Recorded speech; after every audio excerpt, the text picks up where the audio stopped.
Boa noite, pessoal. Primeiramente, é com muita alegria que a gente aceita esse convite de estar aqui, né? E eu estou entre amigos, então a gente dá uma relaxada, né? Fica mais fácil, né? Vamos elevar nosso pensamento a Deus, ao nosso Senhor Jesus e rogar, né, ao nosso mentor espiritual, muita inspiração neste momento, para que a gente consiga fazer essa viagem do que eu preparei aqui, né? A gente vai trabalhar o capítulo 40 do livro Vinha de Luz, que fala sobre fé. E é uma virtude que a gente tem que trabalhar em nós. E eu, durante o estudo, né, o preparo, a gente vê o quanto que a gente precisa realmente, né, plantar essa semente dentro de nós e tratar com carinho, né, essa virtude que vai nos levar ao mundo de regeneração. É o que Kardec nos ensina. Então eu vou convidar todos para fazer comigo uma viagem para dentro, para a gente buscar essa fé e enxergar o que a gente tem lá dentro, né? E para isso é preciso que a gente faça uma introdução, para poder já preparar para essa viagem, né? Vamos dizer que a gente vai fazer o check-in e preparar para essa viagem que Emmanuel nos traz sobre fé. Se a gente imaginar que lá nas primeiras idades da humanidade, nos mundos primitivos, a fé, né? Deus já preparou para a gente a fé, e essa fé já pairava entre os homens primitivos dos primeiros mundos, das primeiras idades, né? A fé vinha sobre a terra para ser um alento para esse homem primitivo que ainda era, digamos assim, um tanto quanto afastado da razão, né? E essa fé colocou nesse homem algumas crenças falsas, algumas revelações. Ela foi guiada por revelações. E como esse homem não tinha o raciocínio ainda muito maduro, essas crenças falsas vigoraram por bastante tempo. E acabou que o homem se desvirtuou, né? Se entregar a uma fé cega, acreditar em crenças que não levavam a nada, como por exemplo na natureza, vento, sol, né? Divindades que de fato não condiziam com a realidade, mas que naquele momento serviu, né? Porque o homem não era ainda desenvolvido como é hoje. Só que a humanidade progrediu e esse é o nosso destino, né? O progresso. E nós ganhamos o direito de entrar no mundo de provas e expiações. E já no mundo de provas e expiações, o homem começa a raciocinar mais, começa a aflorar essa razão e naturalmente questiona as crenças falsas, né? Aquelas filosofias erradas que servia durante um tempo, ela começou a ser questionada. E esse homem, o que ele fez? Ele colocou a fé de lado. Colocando a fé de lado, ele começa a trabalhar a razão. Essa razão vai dando, em princípio, condições dele começar a enxergar e questionar essas crenças falsas, né? E daí surgiram novas crenças baseadas na razão, filosofias baseadas na razão, e o homem foi se afastando da divindade. Nesse momento, o homem chega naquele período das trevas, um período realmente obscuro que o homem viveu, das primeiras idades do mundo de provas e expiações. E a gente perdurou nisso, cometendo atrocidades em nome da razão,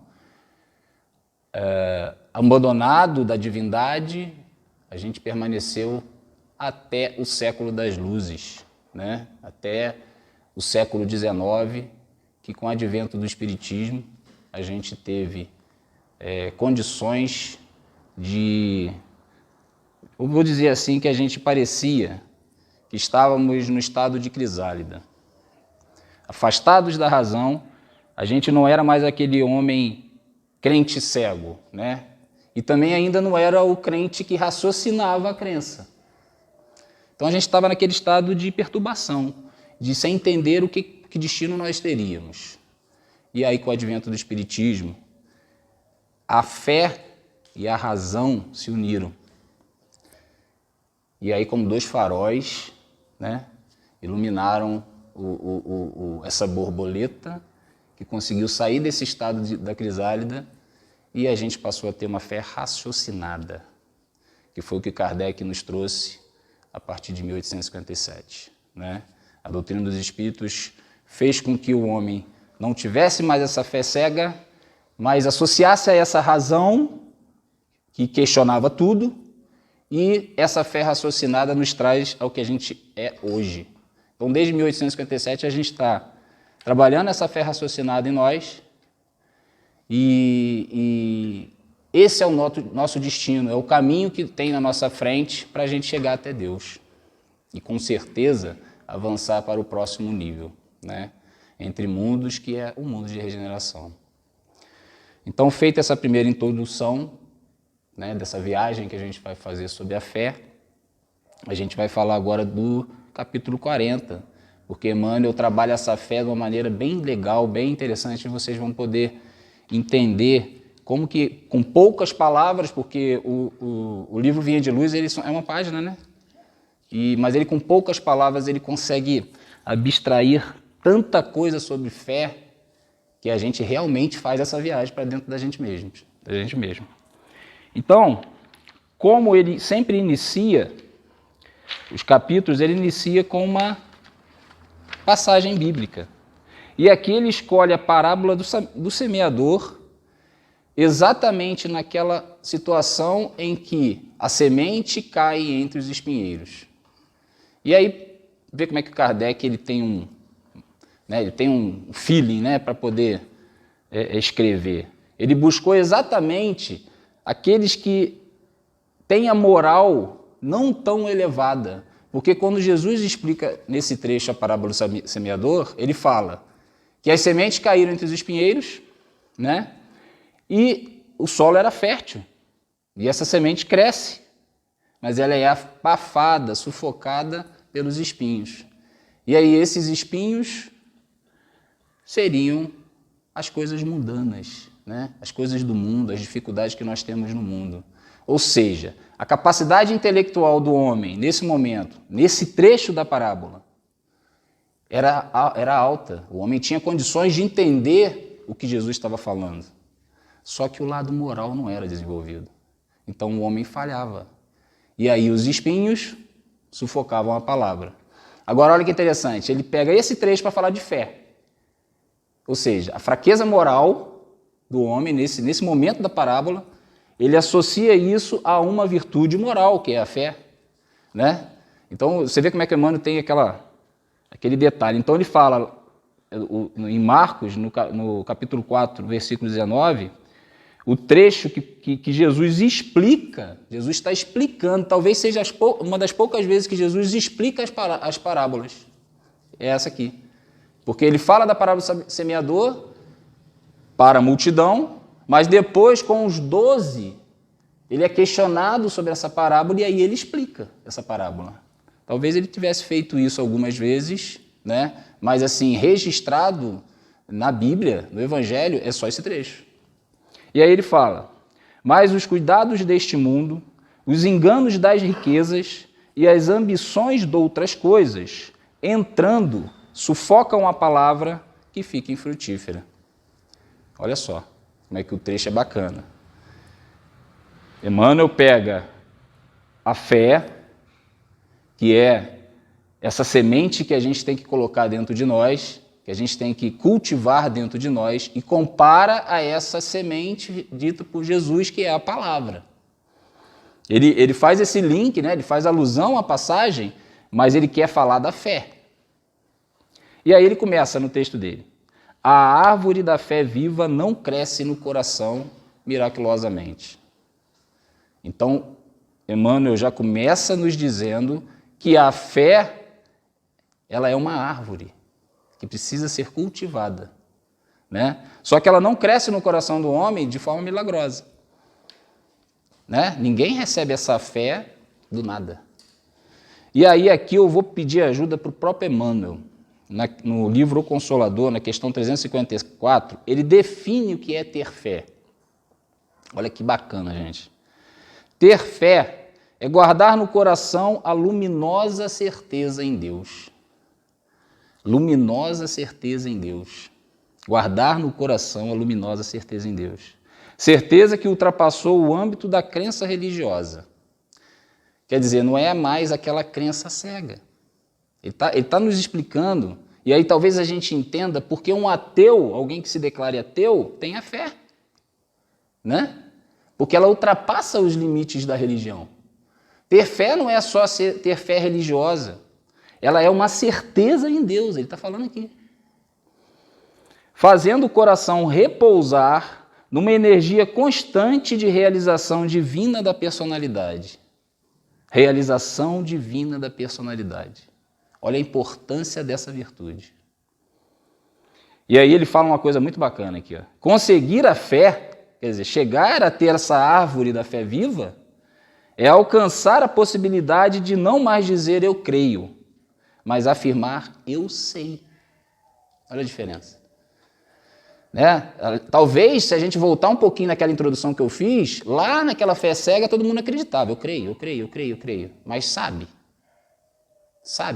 É saber realmente, é raciocinar esse crer, né?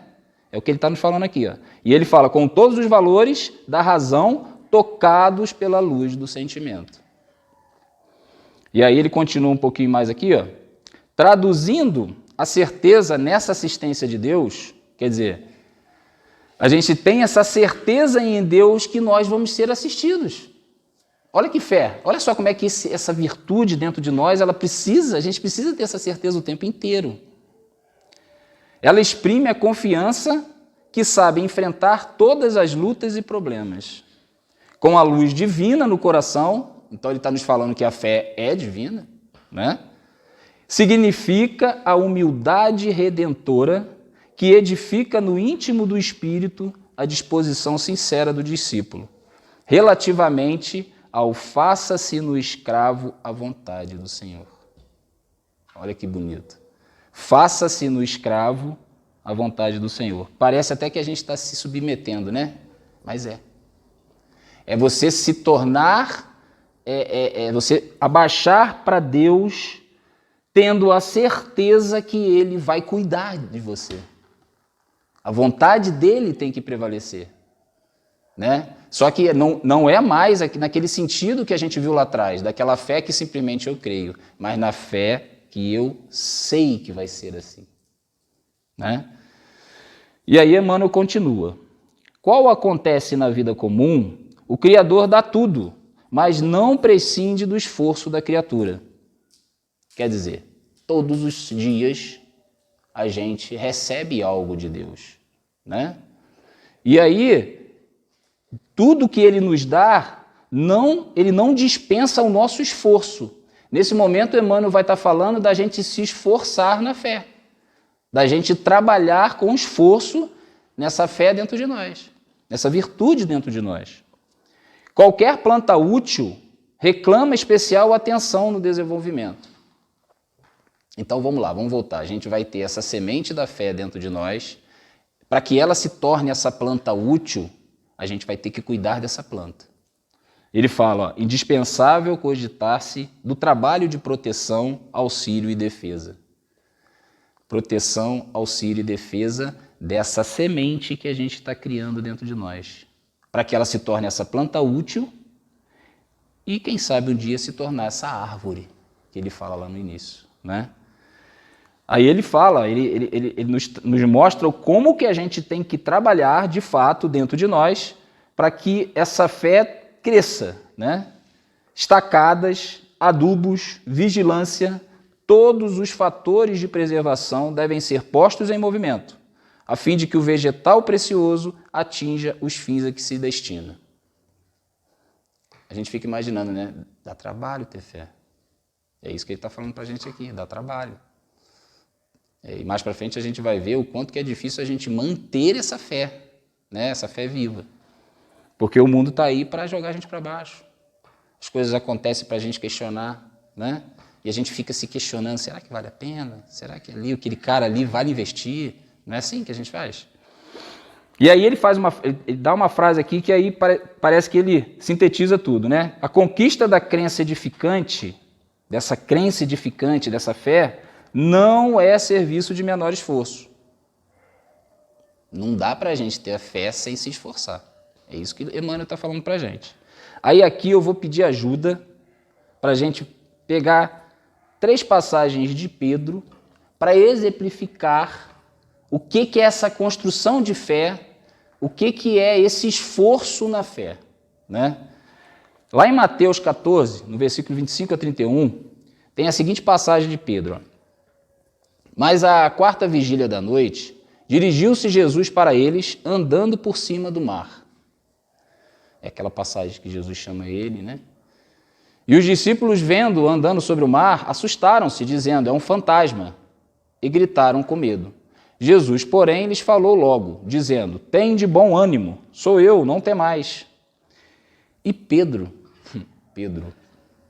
sendo Pedro, né? Pedro era um discípulo que talvez desse bastante trabalho para Jesus, né? Que ele tinha lá suas fraquezas, suas dificuldades, questionava tudo. Olha o que Pedro fala. Senhor, se és tu, me manda ter contigo, né? Contigo por cima das águas. Quer dizer, se és tu, Senhor, me chama que eu vou caminhar sobre as águas. Pedro testando Jesus. E Jesus diz, vem. E Pedro, descendo do barco, andou sobre as águas para ir ter com Jesus. Mas sentindo o vento forte, teve medo. E começando a ir para o fundo, clamou, dizendo, Senhor, salva-me. E logo Jesus, estendendo a mão, segurou e disse-lhe, homem de pequena fé, por que duvidaste? Então, assim, a pergunta que eu deixo para a gente já começar a fazer, a gente já está nessa viagem já, né? A gente já está prestando atenção nessa fé nossa. Aí a pergunta que eu deixo, fé tem tamanho? E eu acredito que sim. Porque se Jesus chama ele de pequena fé, de homem de pouca fé, essa fé ela pode crescer, né? Aí lá em Lucas 22, o mesmo Pedro está conversando com Jesus e Jesus fala para ele, Simão, Simão, eis que Satanás vos pediu para vos cirandar como trigo. Tirando a alegoria que a gente sabe que tem nos evangelhos, né?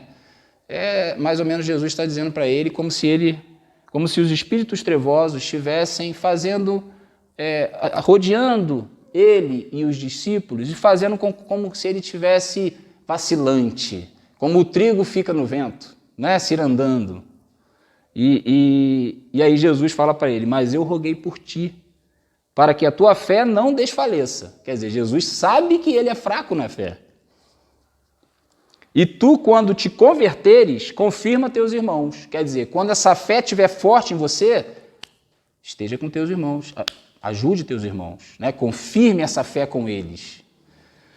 Aí Pedro, sendo Pedro novamente, vira para ele e fala, Senhor, estou pronto a ir contigo até a prisão e a morte.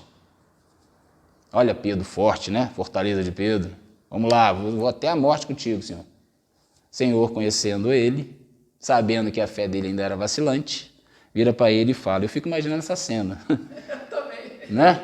Imagina Jesus olhando para Pedro, sabendo, conhecendo o íntimo de Pedro, mas Pedro está lá fortão, né? Ele vira para Pedro e fala, Pedro, digo-te, Pedro, que não cantará hoje o galo antes que 3 vezes me negue. Então a fé do Pedro aqui ainda era vacilante. Lá ele era de pouca fé, de pequena fé, aqui ela ainda está vacilante. Aí anos mais tarde, lá em Atos 3, versículo 2 a 8, tem a seguinte passagem de Pedro. E era trazido um homem que desde o ventre da sua mãe era coxo, com o qual todos os dias punham à porta do templo, chamada Formosa, para pedir esmola aos que entravam. O qual, vendo a Pedro e a João, que iam entrando no templo, pediu que lhe dessem uma esmola. E Pedro, com João, fitando os olhos nele, disse, olha para nós. E ele olhou para eles, esperando receber deles alguma coisa. E disse Pedro, o mesmo Pedro lá de Mateus e de Lucas, olha só. Não tenho prata nem ouro, mas o que eu tenho, isso te dou. Em nome de Jesus Cristo Nazareno, levanta-te e anda. E tomando-o pela mão direita, levantou-o e logo os seus pés se firmaram. E saltando ele, pôs-se em pé e andou e entrou com eles no templo, andando, saltando e louvando a Deus. É o mesmo Pedro, gente. Esse Pedro está meio diferente. Mas é o mesmo Pedro da pouca fé. Então, aqui, por que eu trouxe esses 3 exemplos? Para mostrar para vocês que a fé de Pedro cresceu a ponto dele usar esse magnetismo que a gente desconhece, que Jesus usou para curar, que é essa fé que tem dentro dele, tornou a fé dele pequena numa fé robusta, numa fé firme, forte, grande. Ou seja, ele pegou essa semente e transformou nessa árvore que Emmanuel fala.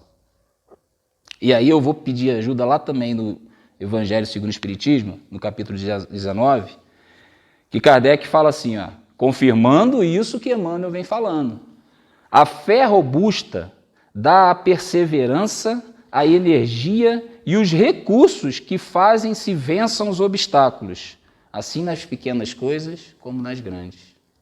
Então você vê Kardec confirmando tudo isso que Pedro viveu na prática e que Emmanuel vem nos trazendo, né?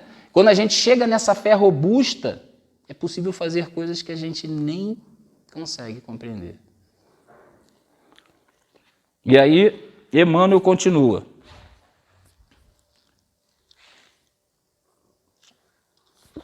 E aqui ele vai dar um alerta para a gente.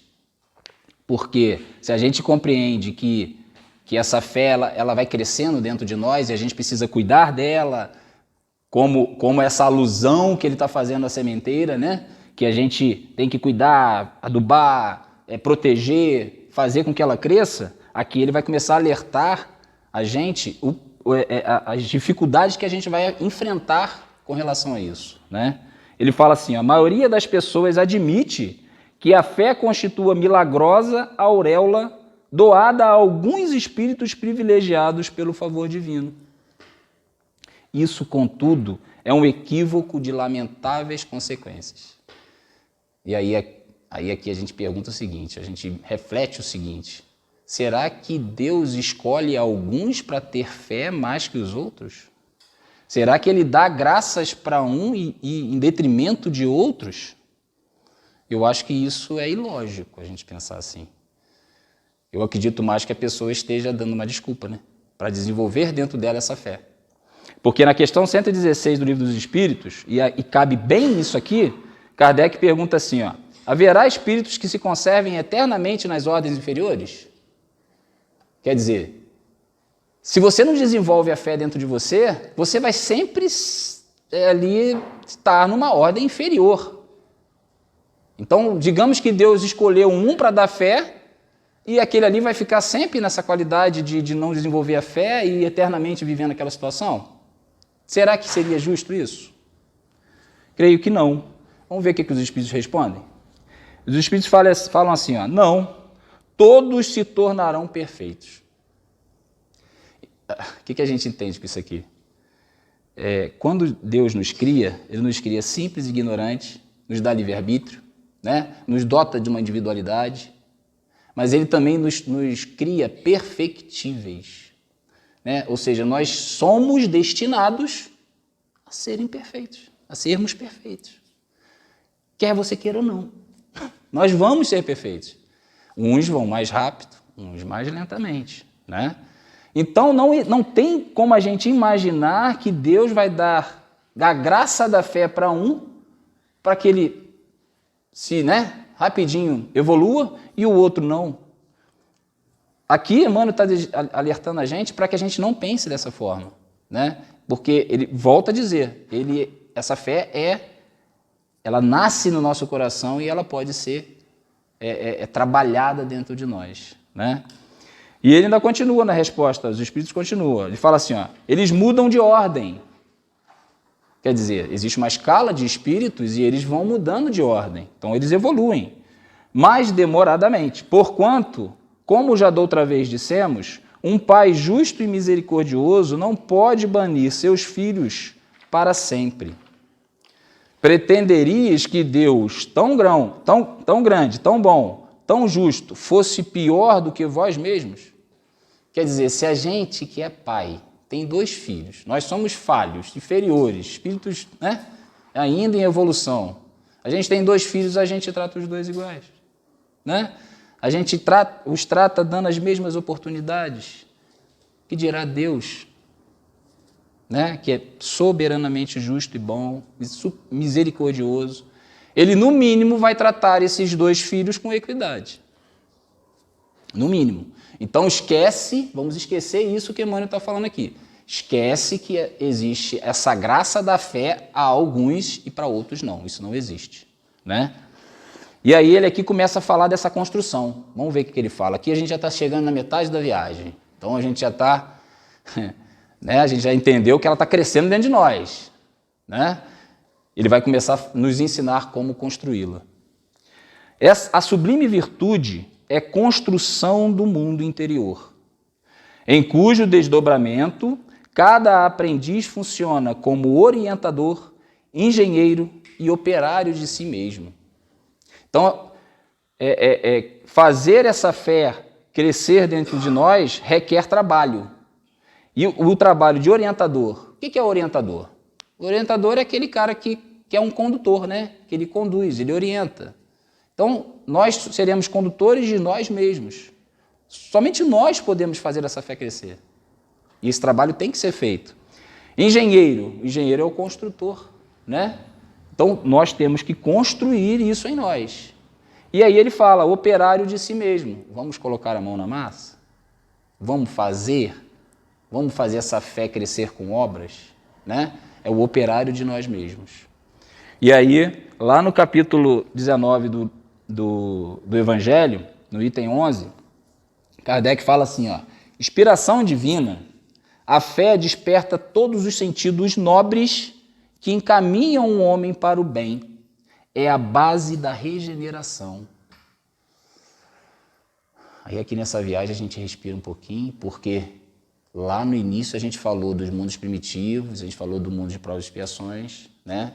E aí aqui ele está falando, Kardec, falando que essa fé vai desenvolver em nós todos os instintos para o bem, para que seja a base para o mundo de regeneração. Então, olha a importância, gente, da gente estudar sobre a fé, né? De trabalhar essa fé em nós. Porque é uma virtude que vai nos levar ao próximo passo, né? Isso está em Kardec e o Emmanuel está corroborando isso no texto dele. E aí um espírito protetor, em 1863, lá também no capítulo 19, ele fala algo assim que comprova completamente isso que Pedro viveu. A fé é humana e divina. Se todos os encarnados se achassem bem persuadidos da força que em si trazem, e se quisessem pôr a vontade a serviço dessa força, seriam capazes de realizar o que até hoje eles chamaram de prodígios, e que, no entanto, não passa de um desenvolvimento das faculdades humanas. Quer dizer, o Espírito Protetor nos dizendo que essa fé robusta que a gente precisa desenvolver, ela é capaz de coisas que a gente nem imagina. Aí eu fico imaginando, vamos voltar a imaginar aqui. Imagine a gente vivendo num mundo de regeneração, onde as pessoas que vivem nesse mundo têm essa fé robusta de Pedro. Mas vamos imaginar, que maravilha que seria isso. Um mundo de regeneração com pessoas com uma fé raciocinada, gigantesca, fazendo prodígios. Que mundo maravilhoso que não vai ser esse, né? E aí Emmanuel começa a nos alertar sobre esses espinheiros, sobre essas dificuldades que nós vamos ter, com certeza, de fazer essa fé que está dentro de cada um de nós crescer. Não se faz possível a realização quando excessivas ansiedades terrestres, de parceria com os enganos e ambições inferiores, torturam o campo íntimo, à maneira de vermes e malfeitores atacando a obra. excessivas ansiedades terrestres. Ter ansiedade eu acho que é até positivo, né? A gente ter ansiedade para realizar algo positivo, para ajudar alguém, para passar num concurso público, né? Para a gente fazer algo que nos eleve de alguma forma, a gente fica ansioso. Só que essa excessiva ansiedade atrapalha essa fé. Porque se a gente não consegue, a gente começa a fraquejar na fé. E isso junto com esses enganos e ambições inferiores, que são as ambições para coisas fúteis do mundo, né? Quando a gente começa a ambicionar coisas que não são edificantes, que não ajudam o próximo, isso tudo faz a gente fraquejar na nossa fé. Foi aquela hora que eu falei assim, quando a gente olha às vezes o próximo e fala, não vale a pena investir naquele cara, não vale a pena investir naquele trabalho, a minha equipe de trabalho ninguém vale nada. Quer dizer, a sua fé vai ficando fraca, né? A gente vai ficando meio que sem vontade de fazer as coisas, né? Então ele está nos alertando para isso, para que a gente não deixe essa semente ser sufocada por esses espinhos, né? Aí aqui, gente, a gente chega na metade do texto. E Kardec e Emmanuel vai falar aqui uma frase que me marcou muito quando eu estava lendo esse texto, porque a gente vai trabalhando o texto, vai aprendendo, vai entendendo o que ele quer nos dizer, a gente busca daqui, porque quando a gente está aqui na frente a gente estuda bastante, né? A gente busca estudar, e, né, Kardec? Aí acaba que a gente aprende até mais do que, né? Acho que, na verdade, a gente é escolhido para falar para a gente mesmo primeiro, né? E aqui me emocionou, inclusive, essa passagem, essa frase de Emmanuel.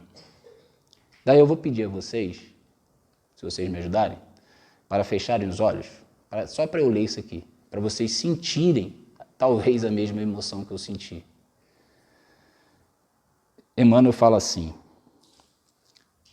a lição do Evangelho é semente viva.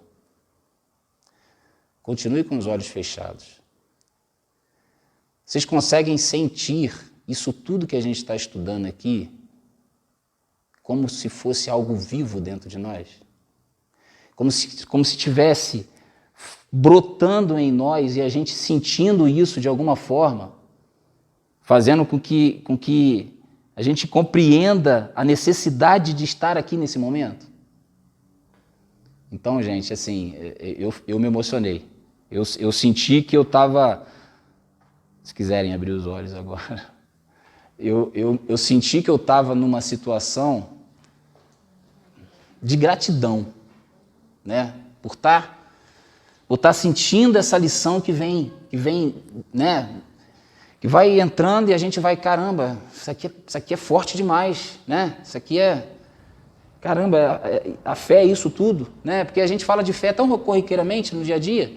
E aí quando ele fala, gente, a lição do Evangelho é semente viva. Isso está vivo há 2000 anos para a gente estudar. E aí ele continua com as frases maravilhosas dele, né?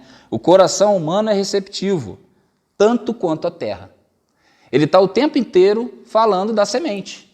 Então ele coloca agora que o nosso coração é como se fosse a terra fértil, né? Essa terra fértil que vai dar condições dessa semente crescer, germinar, se tornar essa planta útil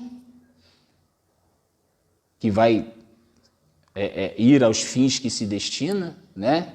E chegar nessa árvore da fé viva e robusta que a gente viu em Pedro. Então, é imprescindível tratar a planta divina, a fé, com desvelada ternura e instinto enérgico de defesa. Olha só, desvelada ternura, mas ao mesmo tempo proteger essa fé, defender essa fé energicamente, né? A gente acabou de falar aqui dos espinhos. A gente precisa defender, a gente precisa estar atento o tempo inteiro. E aí, lá no capítulo 19, eu tô indo muito no capítulo 19 do Evangelho, porque é o capítulo que fala de fé, né? A fé transporta montanhas. E lá tem trechos maravilhosos que corroboram muito o que Emmanuel está falando. Lá, Kardec fala que a fé verdadeira é sempre calma e revestida de humildade. A fé verdadeira é sempre calma e revestida de humildade. Aí a gente volta lá naquela frase de Emmanuel, lá no livro O Consolador. Faça-se no escravo a vontade do Senhor. Quer dizer, essa humildade da fé é que faz a gente realmente sentir ela crescendo em nós, né? E aí ele fala, ela é mãe de todas as virtudes que conduzem a Deus. A esperança e a caridade são consequências dessa fé, são complementos dessa fé. Porque aí eu pergunto para vocês, e acaba sendo uma situação até muito trabalhada por Paulo, lá nas cartas de Paulo, essa trindade, né? Fé, esperança e caridade. Porque não existe fé, né? Como que a gente vai ter fé, né? Conforme ele está falando aqui, ó, não é a fé que faculta a esperança na realização das promessas do Senhor? Não é a fé que nos dá a certeza, a esperança de que existe uma vida futura? Aqueles que chegaram ao Espiritismo de alguma forma na dor, perdeu um ente querido ou algo assim, o que nos dá a esperança, né? O que nos dá a fé é a gente saber que tem uma vida futura, que a gente vai reencontrar esse ente querido nosso. Então imagina se a gente não tivesse essa esperança. Imagina se a gente não tivesse esse amor, essa caridade que ajudasse a gente fortalecer a nossa fé, né? Quando a gente faz uma caridade a determinada pessoa, que a gente vê a pessoa bem, isso fortalece a nossa fé. A gente vê que a gente está no caminho certo, né? É isso que ele está falando aqui, que Kardec está nos falando aqui. E aí o Emmanuel continua ainda, né, com os espinhos, com os cuidados dos espinhos. Há muitos perigos sutis contra ela, quais sejam os tóxicos dos maus livros, as opiniões ociosas, as discussões excitantes, o hábito de analisar os outros antes do autoexame. Esses aqui são pesados. Tóxicos dos maus livros. Esse livro aqui é de 1951. Talvez naquela época as pessoas tinham o hábito de ler mais do que hoje, né? Então talvez aqui para a gente hoje a gente vai falar nos maus sites, nas mídias sociais que nos levam e nos bombardeiam de coisas que fazem a nossa fé enfraquecer, né? Todo instante está chegando coisa para a gente aí que a gente olha e fala, meu Deus, essa humanidade tem mais jeito não, não é? E aí o que a gente faz? Não acredito mais não. Aqui só caindo uma bomba e começando de novo. A gente não escuta isso direto. São os maus livros. É o tóxico dos maus livros que ele está falando aqui. As opiniões ociosas. Opiniões ociosas, aquelas que a gente vive conversando, que não edifica nada, que não acrescenta nada. Opiniões que às vezes viram verdades, que viram filosofias. E pessoas trabalham isso angariando pessoas, fazendo proselitismo de pessoas, acreditando em coisas que não edificam nada. Entende? Fuja disso, né? Vamos fugir disso. As discussões excitantes. Aí aqui vamos abrir um parêntese. A gente vai vir agora para uma época no Brasil de polaridade na política, né? A gente vai passar por isso agora. E esses debates políticos, essas discussões que polarizou bastante o Brasil em 2018, vai acontecer de novo. Então, nós espíritas temos que evitar esse tipo de coisa. Porque quando a gente está nessas discussões excitantes, a gente está debatendo, né? Debater é o quê? Debater não é igual dialogar, né? Debater, você não ouve o que o outro está dizendo. Você quer defender o teu, né?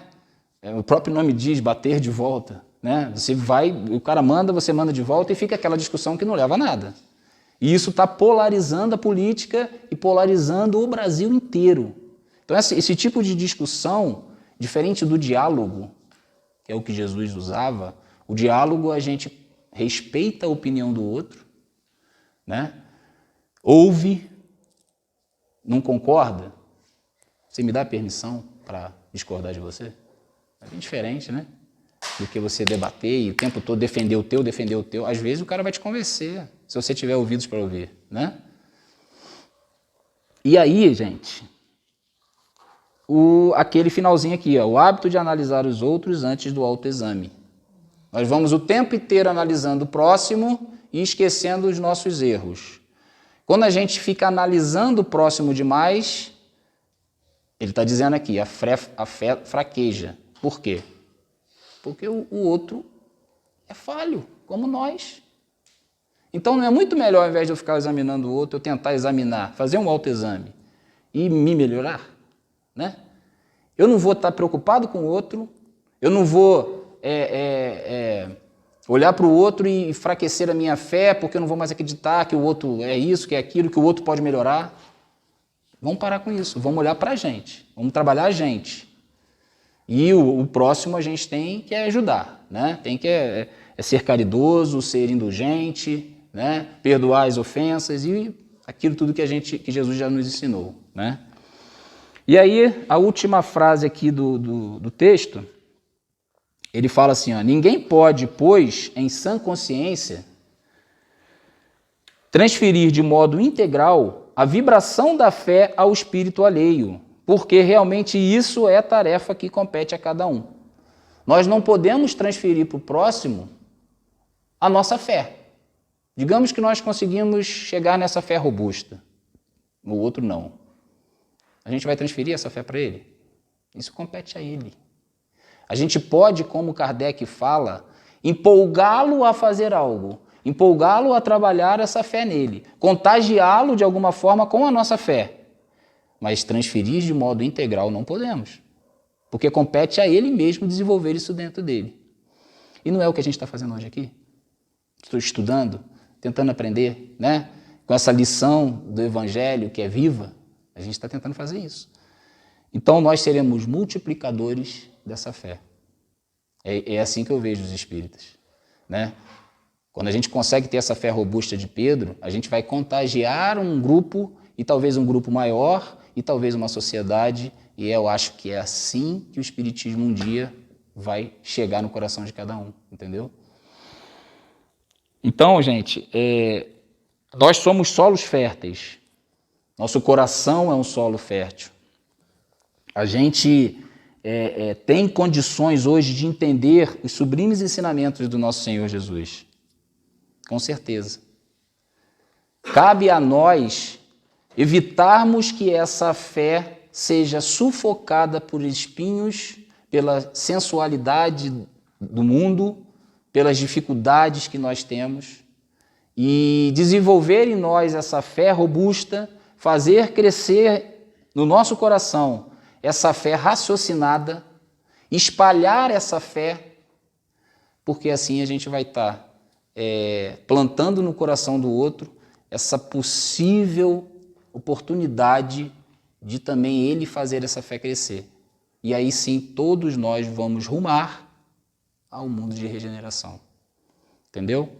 Então eu acho que o texto foi bem esmiuçado aqui para a gente entender. A gente chega no finalzinho da viagem e aí eu vou pedir licença para ler um texto da Revista Espírita em 1862 que eu achei bem poético, bem bacana e fala sobre a fé, né? E é de Georges, bispo de Périgueux, que está na Revista Espírita de 1862. Acho que eu tenho uns minutinhos ainda. Vamos lá. Sou a irmã mais velha da esperança e da caridade. Chamo-me fé. Aqui é o check-out, tá, gente? Aqui é a hora da gente... o avião está pousando. Sou grande e forte. Aquele que me possui não teme o ferro nem o fogo, pois ele é a prova de todos os sofrimentos físicos e morais. Irradio sobre vós com um facho cujos jatos brilhantes se refletem no fundo dos vossos corações, e vos comunico a força e a vida. Entre vós dizem que transporto montanhas, mas eu vos digo, venho erguer o mundo porque o Espiritismo é a alavanca que me deve ajudar. Uni-vos a mim, eu venho convidar-vos, eu sou a fé. Eu sou a fé, moro com a esperança, a caridade e o amor, no mundo dos espíritos puros. Muitas vezes deixei as regiões etéreas e vim à terra para vos regenerar, dando-vos a vida do Espírito.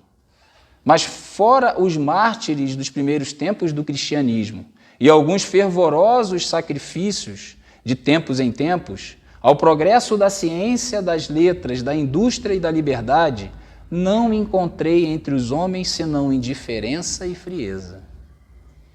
E tristemente retomei o meu voo para o céu. Julgais-me em vosso meio, mas vos enganais. Porque a fé sem obras é um simulacro da fé. A verdadeira fé é vida e ação. Antes da revelação do Espiritismo, a vida era estéril. Era uma árvore ressequida pelos raios e que nenhum fruto produzia. Reconhece-me por meus atos. Eu ilumino as inteligências, aqueço e fortaleço os corações. Afasto para bem longe as influências enganadoras e vos conduzo para Deus pela perfeição do espírito e do coração. Vinde colocar-vos sob minha bandeira. Eu sou poderosa e forte, eu sou a fé. Sou a fé e o meu reino começa entre os homens, reino pacífico que os tornará felizes no presente e na eternidade. A aurora do meu aparecimento entre vós é pura e serena. Seu sol será resplendente e seu ocaso virá docemente embalar a humanidade nos braços de eternas felicidades. Espiritismo, derrama sobre os homens o teu batismo regenerador. Eu lhes faço um apelo supremo, pois eu sou a fé. Obrigado, pessoal. 1862, na Revista Espírita.